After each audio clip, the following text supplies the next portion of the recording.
Hello, আজকে তড়িৎচুম্বকত্বের আরো কয়েকটা ম্যাথ করাবো যেগুলো এইচএস এর জন্য খুবই ইম্পর্টেন্ট, ভেরি ভেরি ইম্পর্টেন্ট। ঘুরে ফিরে এই ধরনের অঙ্ক পরীক্ষায় খুব আসে। প্রথমটা হচ্ছে একটি ইলেকট্রন ও একটি প্রোটন একই বেগে একটি সমপ্রাবল্যের চৌম্বক ক্ষেত্রে লম্বভাবে প্রবেশ করলো। প্রোটনের সঞ্চারপথের ব্যাসার্ধ ইলেকট্রনের সঞ্চারপথের ব্যাসার্ধের কত গুণ হবে? একটা এখানে ক্লু দেওয়া আছে, যে একটা দেওয়া আছে, অপশন দেওয়া, মানে ইনফরমেশন দেওয়া আছে যে একটি প্রোটন ও ইলেকট্রনের তুলনায় 1840 গুণ ভারী। তো এখানে সঞ্চারপথের ব্যাপার যখন আমরা, তাহলে সবসময় এই ফর্মুলাটা ইউজ করব, যেখানে আমরা সাইক্লোট্রন কম্পাঙ্ক পড়েছিলাম, যে r equals to m v by q b. এই ফর্মুলাটা আমরা ব্যবহার করে অঙ্কটা করতে হবে। তো প্রোটনের ক্ষেত্রে আমরা লিখতে পারি যে RP equals to MP, beg same, তাহলে ভিটা সেম থাকছে। প্রোটনের আধান কিউপি ধরলাম, চুম্বক ক্ষেত্র একই, সমপ্রাবল্য বলেছে। ঠিক তেমনি ইলেকট্রনের ক্ষেত্রে আমরা ধরলাম আর ই সমান সমান এম ই ভি সেম থাকছে, আধানটা ই ধরলাম, এটা দেখলাম। এবার আমরা অনুপাত করে দিচ্ছি, আর পি বাই আর ই করে দিলাম। তাহলে দেখো ভি ভি কেটে যাচ্ছে, বি বি কেটে যাচ্ছে, তাহলে পড়ে থাকছে r p by M e q e by q p. ঠিক আছে, আমরা জানি প্রোটনের আধান ইলেকট্রন আধান সেম, তাহলে এই দুটো কেটে যাচ্ছে। এবার এখানে একটা বলে দিয়েছে, যে ক্লু দিয়েছে যে একটা প্রোটন একটি ইলেকট্রনের তুলনায় এত গুণ ভারী। তার মানে আমরা এইখানে লিখতে পারি 1840 M E by M E, তাহলে এম ই কেটে গেল, অ্যান্সারটা হচ্ছে 1840। বুঝতে পারলে? নেক্সট এই টাইপের আরেকটা অঙ্ক, একটু কঠিন, খুবই ইম্পর্টেন্ট। বলছে একটি প্রোটন ও একটি আলফা কণা, এটা আলফা কণা হবে, আলফা কণার গতিশক্তি সমান। একটি সমপ্রাবল্যের চৌম্বক ক্ষেত্রের মধ্যে লম্ব অভিমুখে কণা দুটি প্রবেশ করলে তাদের সঞ্চার পথের ব্যাসার্ধের তুলনা করো। ভেরি ইম্পর্টেন্ট প্রশ্ন, তুলনা করো। গতিশক্তি সমান বলেছে, তাহলে আমরা একটা গতিশক্তির ফর্মুলা ধরি, যে r p equals to half m p v p square, এটা প্রোটনের জন্য করলাম। এবার আলফার জন্য k alpha equals to half M alpha V alpha তার স্কোয়ার। ঠিক আছে, তো এটা আমার প্রথমটা দেওয়া আছে, এই দুটোর মান কিন্তু সমান। এবার এখানে যেমন লম্বভাবে লম্বভাবে প্রবেশ করছে, তাহলে সঞ্চার পথের ব্যাসার্ধ, তাহলে আমরা সব সময় সঞ্চার পথের ব্যাসার্ধ হলেই আমরা r equals to m b by q b এই ফর্মুলাটা ইউজ করব। ঠিক আছে, তাহলে প্রোটনের ক্ষেত্রে r p equals to m p v p by q p b, চুম্বক ক্ষেত্র সমান। ঠিক তেমনি আলফার ক্ষেত্রে m alpha V alpha q alpha b. যদি আমরা অনুপাত করি, দেখো কি করছি, অনুপাত করলে বি বি কেটে যাচ্ছে, এমপি বাই এম আলফা পড়ে থাকছে, ভিপি বাই ভি আলফা পড়ে থাকছে, কিউ আলফা বাই কিউপি পড়ে থাকছে। একটা তোমরা নিশ্চয়ই জানবে যে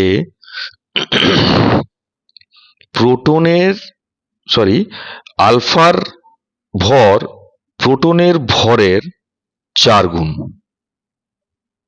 এটা সবসময় মাথায় রাখবে। আর আলফার আধান প্রোটনের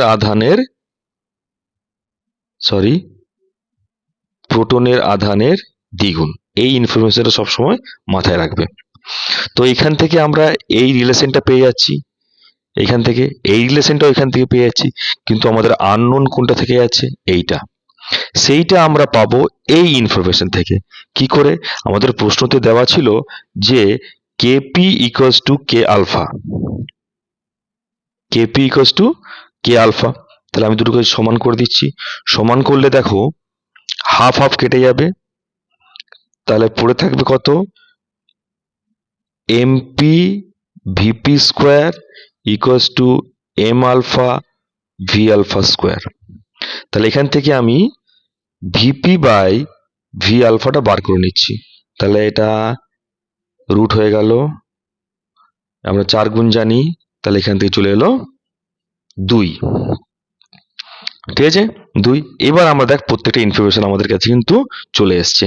তাহলে এটা বলতে পারি যেটা 1/4 হবে, এটা 2 হবে, আর এটা 2 হবে। কেটে যাচ্ছে সব, তাহলে কত পড়লো 1। তাহলে এখান থেকে লাস্ট অ্যান্সারটা কি পাচ্ছি, যে দুজনেরই সঞ্চার পথের ব্যাসার্ধ সমান। ভেরি ইম্পর্টেন্ট প্রশ্ন, বুঝতে পেরেছো। নেক্সট আমরা চলে যাচ্ছি এই টাইপের আরেকটা প্রশ্ন। একটি আলফা ও একটি প্রোটনকে স্থির অবস্থা থেকে একই বিভব পার্থক্য, এখানে কিন্তু পার্থক্য, এখানে কিন্তু অঙ্কটার মধ্যে একটু অন্য টাইপ দিয়েছে, এটা হচ্ছে বিভব পার্থক্যের ব্যবহার বলে দিচ্ছে। বিভব পার্থক্যের মধ্য দিয়ে ত্বরান্বিত করা হলো। দুটি কণায় লম্ব অভিমুখী সমপ্রাবল্যের চৌম্বক ক্ষেত্রে প্রবেশ করলো, এদের বক্রতা ব্যাসার্ধের অনুপাত নির্ণয় করো। ঠিক আছে, তাহলে এখানে যখন বিভব পার্থক্যের ব্যাপার বলে দিয়েছে, তাহলে আমরা বলতে পারি যে আলফার ক্ষেত্রে, আলফা কণার ক্ষেত্রে গতিশক্তি যদি কে আলফা ধরি, আমরা কিউ আলফা ভি, এখানে ভিটা আসলে হচ্ছে বিভব, এখানে ভিটা হচ্ছে বিভব, আমি ক্যাপিটাল লেটারে ভিটা লিখলাম। আবার গতিশক্তি আমরা কি জানি, half M alpha V alpha square, এইটা আমরা, এই ভিটা হচ্ছে বেগ। ঠিক আছে, নেক্সট আমরা চলে যাচ্ছি, যদি প্রোটনের ক্ষেত্রে ধরি, k p equals to q p v, বিভবটা সেম বলেছে, তাহলে এই ক্ষেত্রে বলতে পারি হাফ এমপি ভিপি তা স্কোয়ার, এখানে ভিপি, এই ভিটা হচ্ছে বেগ। এবার যদি আমরা অনুপাত করি, দেখো আমার কে কে নিয়ে কাজ নেই, আমার এই দুটোর সঙ্গে এই দুটোর সঙ্গে আমি অনুপাত করব।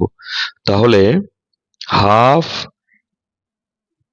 M alpha V alpha square by half MP VP square equals two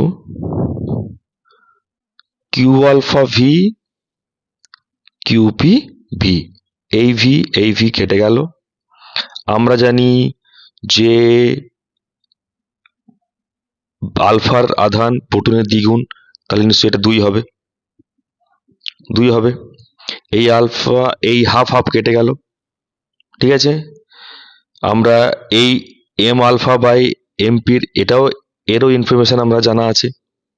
ঠিক আছে, তাহলে আমরা একটু বেগটাকে আলাদা করে নিচ্ছি। তাহলে ভি আলফা বাই ভিপি যদি করি, তাহলে আমাদের দাঁড়ালো কি, এটা স্কোয়ার এখন রাখছি, তাহলে 2টা হয়ে যাচ্ছে, এখানে এমপি চলে যাচ্ছে, এমপি বাই এম আলফা, তাহলে ভি আলফা বাই ভিপি রুটের মধ্যে ঢুকে যাচ্ছে এম আলফা। ঠিক আছে, এবার এটা হচ্ছে 4 গুণ জানি আমরা, তাহলে নিচে 4 হয়ে যাচ্ছে, 2 সব কেটে যাচ্ছে, তাহলে পড়ে থাকছে √2। ঠিক আছে, এবার আমরা মেন অঙ্কে ফিরছি। কি বলেছে, আমাদের ব্যাসার্ধের অনুপাত চেয়েছে। ব্যাসার্ধ যখনই বলেছে তখন নিশ্চয়ই আমরা সেই r equals to m v by q v, এই ফর্মুলাটা ইউজ করব। তাহলে r alpha by r p করে দিলাম, একদম ডাইরেক্ট করছি। তাহলে m alpha V alpha by q alpha b, m p v p by q p b. ঠিক আছে, এবার দেখো বি কেটে যাচ্ছে, আমরা রিলেশন বার করছি, দেখো এম আলফা বাই এমপি, এই দুটো অনুপাত হয়ে গেল। ভি আলফা বাই ভিপি, এই দুটো অনুপাত হয়ে গেল। আর কিউপি বাই কিউ আলফা।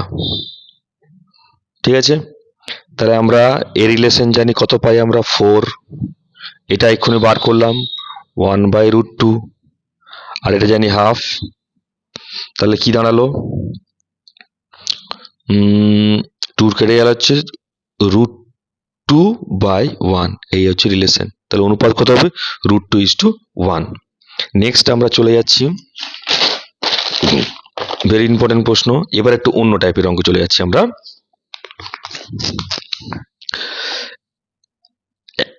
100 পাকের একটি বৃত্তাকার কুণ্ডলীর ব্যাসার্ধ 5 সেন্টিমিটার। এর সমতলে 0.01 টেসলা মানের একটি সুষম চুম্বকক্ষেত্রের সঙ্গে 30 ডিগ্রি কোণে রেখে 10 অ্যাম্পিয়ার প্রবাহ পাঠালে এর ওপর কত টর্ক ক্রিয়া করবে। তাহলে আমরা সে আয়তকার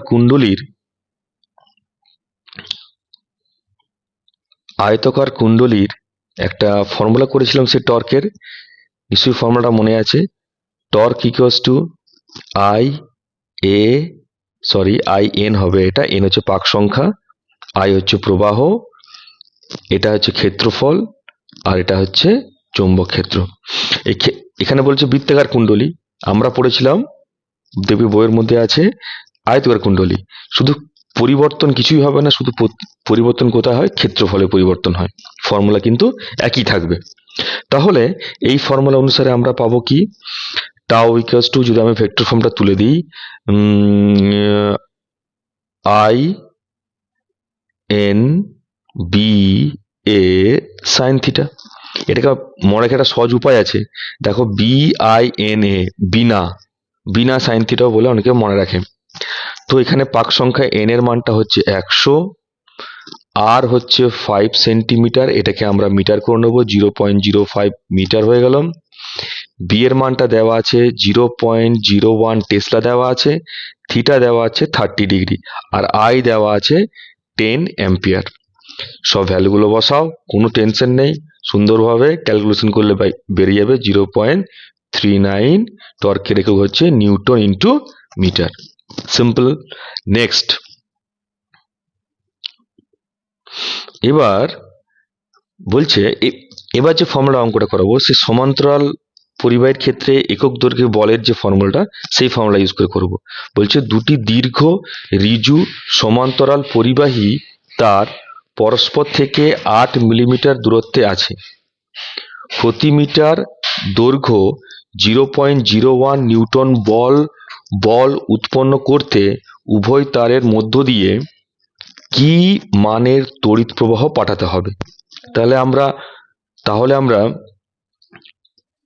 ফর্মুলা ইউজ করবো, সেটা হচ্ছে কত, F equals to μ0/4 2I1 I2/R। এখানে তো ঋজু পরিবাহী তারের পরস্পর থেকে দূরে আছে, উভয় তারের মধ্য দিয়ে কি মানের তড়িৎ প্রবাহ পাঠাতে হবে। তার মানে কি, তার দুটোর মধ্যে সমপরিমাণ তড়িৎ পাঠাতে হবে। হ্যাঁ, তাহলে আমার সমপরিমাণ, তার মানে I1 আর I2 মান সমান। তাহলে আমার ফর্মুলাটা এখন দাঁড়ালো কি, I2I² হয়ে গেল বাই R হয়ে গেল। তো এখান থেকে আইটাকে আলাদা করে নাও, তাহলে হচ্ছে 4πF/2 μ0। এখানে আর এর মান বলে দিচ্ছে কত, 8 মিলিমিটার, তাহলে 8 × 10⁻³ মিটার করে নিলাম। আর এফ এর ভ্যালু দেওয়া আছে কত, 0.01 নিউটন দেওয়া আছে। এবার ব্যাস এই ভ্যালুগুলো পুট করে দাও, ভ্যালুগুলো পুট করলে অ্যান্সার আসবে 20 অ্যাম্পিয়ার। সিম্পল। নেক্সট 0.05 অ্যাম্পিয়ার পর্যন্ত তড়িৎ প্রবাহ মাপতে পারে এমন একটি অ্যামমিটারকে কিভাবে ব্যবহার করবে যাতে তা 5 অ্যাম্পিয়ার পর্যন্ত তড়িৎ প্রবাহ মাপতে পারে। এখানে অ্যামমিটার রোধ দেওয়া আছে এত। আমরা অ্যামমিটার ভোল্টমিটার যে ফর্মুলা করেছিলাম, সেই ফর্মুলা অনুসারে অঙ্কটা করব। তাহলে দেখো এখানে অ্যামমিটারকে অ্যামমিটার করব, তাহলে অ্যামমিটারকে ভেবে, যে অ্যামমিটারটা প্রথমে দেওয়া আছে সেটা তুমি তাহলে গ্যালভানোমিটার ভেবে নাও।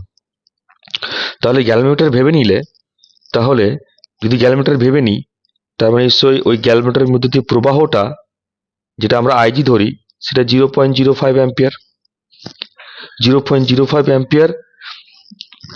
আর মূল প্রবাহ কত যেটা আমার মাপতে বলেছে 5 অ্যাম্পিয়ার। আর অ্যামমিটারের রোধ যেটা আমরা গ্যালভানোমিটার ধরছি তার রোধ কত, 5 অ্যাম্পিয়ার, 5 ওহম। আমরা শান্টের ফর্মুলা আমরা জানি যে অ্যাম্পিয়ার তৈরি করতে গেলে, অ্যামমিটার তৈরি করতে গেলে শান্ট ব্যবহার করতে হয়, যেটা সবসময় গ্যালভানোমিটারের সঙ্গে সমান্তরাল লাগাতে হয়। এখানে এখানে তো গ্যালভানোমিটার নেই, এখানে অলরেডি একটা অ্যামমিটার আছে, তাহলে তার সমান্তরাল লাগাতে হবে। তাহলে শান্টের ফর্মুলাটাই ব্যবহার করব, I equals to IG into G by I minus IG। ঠিক আছে, ফর্মুলাগুলো ভ্যালুগুলো বসাও, কোনো কিছু টেনশন নেই, একদম সুন্দরভাবে হয়ে যাবে 505 ওহম। ঠিক আছে, নেক্সট লাস্ট বলছে 500 ওহম এর একটি গ্যালভানোমিটার সর্বোচ্চ 100 মাইক্রো অ্যাম্পিয়ার প্রবাহ মাত্রা সহ্য করতে পারে। এর সঙ্গে 1 ওহম রোধের একটি শান্ট যুক্ত করলে ব্যবস্থাটি কিভাবে কাজ করবে? ভেরি ইম্পর্টেন্ট অঙ্ক, প্রশ্নটা একটু ঘুরিয়ে দিয়েছে। তো এতক্ষণ আমরা বার করছিলাম যে কত শান্ট যোগ করতে হচ্ছিল, এবার কি হচ্ছে শান্ট তোমাকে দিয়ে দেওয়া হচ্ছে, তো নিশ্চয়ই তাহলে অ্যামমিটারে পরিণত হবে। তাহলে অ্যামমিটারের রেঞ্জ কত সেটা বার করতে বলছে এবার, বুঝতে পারলে? তো এখানে যে গ্যালভানোমিটার তার রোধ দেওয়া হয়েছে কত, 500 ওহম লিখলাম। গ্যালভানোমিটার দিয়ে প্রবাহ কত বলে দিচ্ছে, আইজি যেটা বলি কত 100 micro ampere, ampere micro ampere, তাহলে 100 ইন্টু 10⁻⁻6 অ্যাম্পিয়ার। শান্ট যেটা বলেছে সেটা কত বলে দিচ্ছে, শান্ট বলেছে 1 ওহম, শান্ট বলে দিচ্ছে 1 ওহম। এবার তাহলে সর্বোচ্চ প্রবাহ যেটা মাপতে পারবে, ধরলাম যে সর্বোচ্চ প্রবাহ মাপতে পারবে সেটা হচ্ছে আই ম্যাক্স। তাহলে আমরা শান্টের ফর্মুলাটা কি হলো, S equals to IG into G by I, লিখবো না এখন, লিখবো আমরা আই ম্যাক্স মাইনাস আইজি। ভ্যালুগুলো বসাও, ভ্যালুগুলো বসিয়ে দেখবে আসবে এইটা 0.0501 অ্যাম্পিয়ার। তার মানে এটা হচ্ছে 50, ধরলাম 50 মিলি অ্যাম্পিয়ার। তাহলে অ্যান্সার লেখার সময় আমরা কি হয়ে লিখবো, যে 0 থেকে 50 মিলি অ্যাম্পিয়ার পাল্লার অ্যামমিটার হিসাবে কাজ করবে। নিশ্চয়ই বুঝতে পারলে। নেক্সট আরো ভিডিও নিয়ে আসবো আমরা।